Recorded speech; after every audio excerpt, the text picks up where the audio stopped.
با سلام و عرض ادب خدمت دوستان عزیز. تو این ویدیو میخوام سه تا تمرینی که توی ویدیو قبلی داده بودم و براتون حل کنم. گفته که تمرین اول y پریم برابر با x2 تقسیم بر یک منهای y2.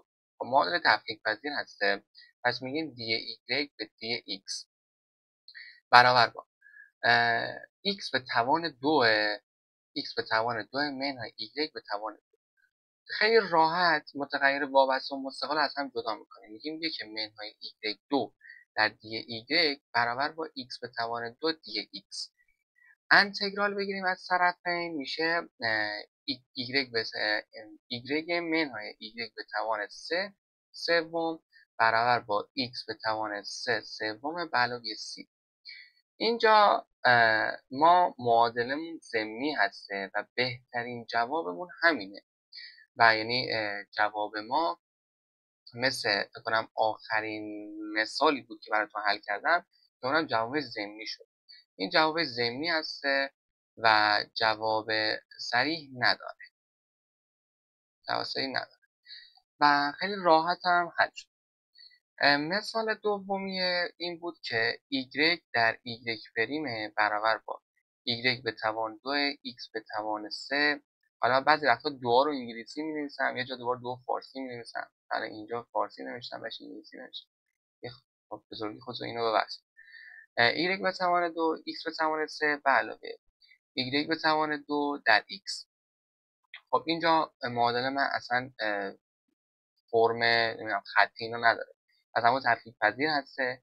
میگیم دی y به دی x در y برابر با اینجا اگه من از یک y2 فاکتور بگیرم میشه y2 در x2 به علاوه x و y رو بیارم این طرف میشه دی y تقسیم بر خب یه y با یه زده میشه دی y تقسیم بر y برابر با اونجا هم میشه x به توان 3 به علاوه x دی x و من از طرف این فاکتور انتگرال بگیرم، انتگرال دی y تقسیم بر y میشه حساب ln y دیگه.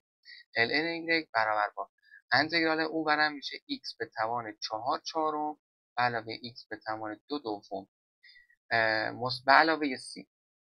حالا من y رو میخوام دیگه، جواب میخوام، پس دو طرفین معادله رو یعنی یه ای رو میدم زیرشون که به توان ای برسم. خب بعد اینجا میشه ای به توان ln y میشه y برابر با ای به توان x به توان 4 چهارم به علاوه x2 به توان x به توان 2 تقسیم بر 2 به علاوه c و اینم از جواب صریح این معادله میشه. خب تمرین سومی گفته که y پریم برابر با یک منهای x منهای y به علاوه 1. خب یک معادله مثلا تفکیک پذیره. y پریم رو میگم دی y تقسیم بر دی x. اینجا از x فاکتور بگیرم میشه یک منهای y به علاوه این هم اصلا منهای y به علاوه 1 که همون یعنی یک منهای y هست و یه دونه هم یک منهای y فاکتور بگیرم میشه یک منهای y در یک به علاوه x. خب متغیر مستقل و وابسته رو از هم جدا میکنم، میشه دی y تقسیم بر یک منهای y برابر با یک به علاوه x دی x و میام از طرفین انتگرال میگیرم.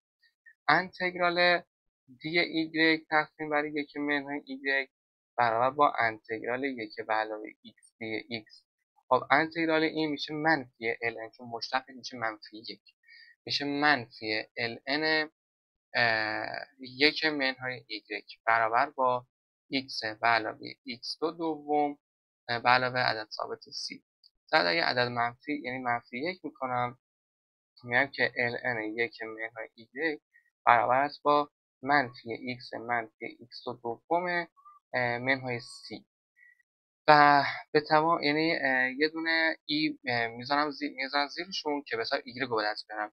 میشه یک منهای y در مساوی با ای به توان منفی x منفی x2 دوم منهای c و یه دونه هم حساب منفی y رو میبرم اونور، اینم ای به توان اینم میارم اینور. در کل میشه y برابر با یک منهای ای به توان منفی x منفی x2 دوم منهای عدد ثابت c. اینم از y.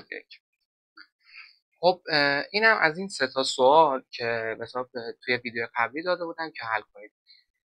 امیدوارم از این ویدیو نهایت استفاده رو برده باشید. اگر ویدیو دوست داشتید حتما لایک، کامنت، سابسکرایب فراموش نشه. امیدوارم همیشه موفق و پیروز باشید.